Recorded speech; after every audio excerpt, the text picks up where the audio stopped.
How should Europe react and respond to the complex and mixed nature of flows of people from third countries which try to reach its borders? This is not a paradox question, but one full of divisions and driven more by perception than fact. The EPP Group Bureau meeting here in Milan deals with the extremely complex problem of migration, contributing with the so-called Milano Paper on migration, put forward in an effort to finding a common European solution. There are currently 50 million people on the move across Europe, refugees, displaced people, others driven by poverty. They try to reach Europe's borders for a variety of reasons, but also in a variety of ways, some legal, others not, and sometimes with tragic results, as we have all seen over the past days. Manfred Weber, chairman of the EPP Group, opening the EPP Group Bureau meeting in Milan, referred to the extreme complexity of the situation, which has a humanitarian, demographic and economic background. Lara Comi, vice chair of the EPP Group, asked to leave aside the populist approach and to come up with practical solutions. Elisabetta Gardini, head of the Italian delegation of the EPP Group, underlined the need to crack down the traffickers and she stressed the importance of the EPP Group's paper on migration. The first thing to do is destroy the boats. And after we have a large discussion and we will have this Milano paper, we have to start activating the Directive 55/2001 that already foresees quotas and temporary protection for people who can have the asylum.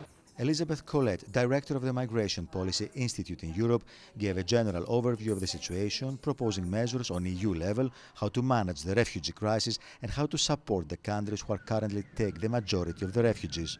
Addressing root causes is a generational endeavour. This is not going to happen tomorrow. So in the short term, we need to make sure that people are safe. And in the medium term, we have to start thinking about more equitable ways to manage the situation as a whole. This isn't just an interior policy, and it's not just a foreign policy. This is a policy that requires action from a full range of EU member states and quite a lot of political leadership. Pier Ferdinando Cassini, president of the International Center Democratic Party, referred to the situation in Libya, a country which plays a key factor in illegal migration. We need to first work towards a national union in Libya. They need to agree among themselves on a government of national unity. Without that, we will not have a serene future. We have to work on two levels. First, we have to crack down on the trafficking of human beings. Secondly, a big European operation is needed, even in Africa, in order to treat the root causes of the dramatic immigrant flow from Africa. Angelino Alfano, the Italian Interior Minister, pointed out key issues he addressed to the EPP Group. From our side, Italians and centre-right parties, we will address requests to enforce the Triton programme and enlarge its operational scope and its financial resources. Then we have to tackle the smugglers before they leave the coast and also to organize mechanisms for solidarity and equal distribution of migrants and asylum seekers in Europe. The EPP Group discussed in Milan the group's document on migration, which will be adopted next week in Strasbourg. Esteban González Pons, vice chairman of the EPP Group, responsible for the working group on legal and home affairs. First of all, that Europe needs a realistic position about immigration.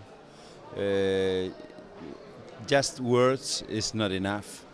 We have to work and we have to do things. And I think that the second point is that if you want no more deaths in the sea, you have to work on earth. The issue of migration is a very complex one and time-demanding. The EPP Group puts all its efforts and with the Milano paper contributes significantly to the solution of the problem. For more information on this topic, please check our website eppgroup.eu. Thank you for watching. See you again soon.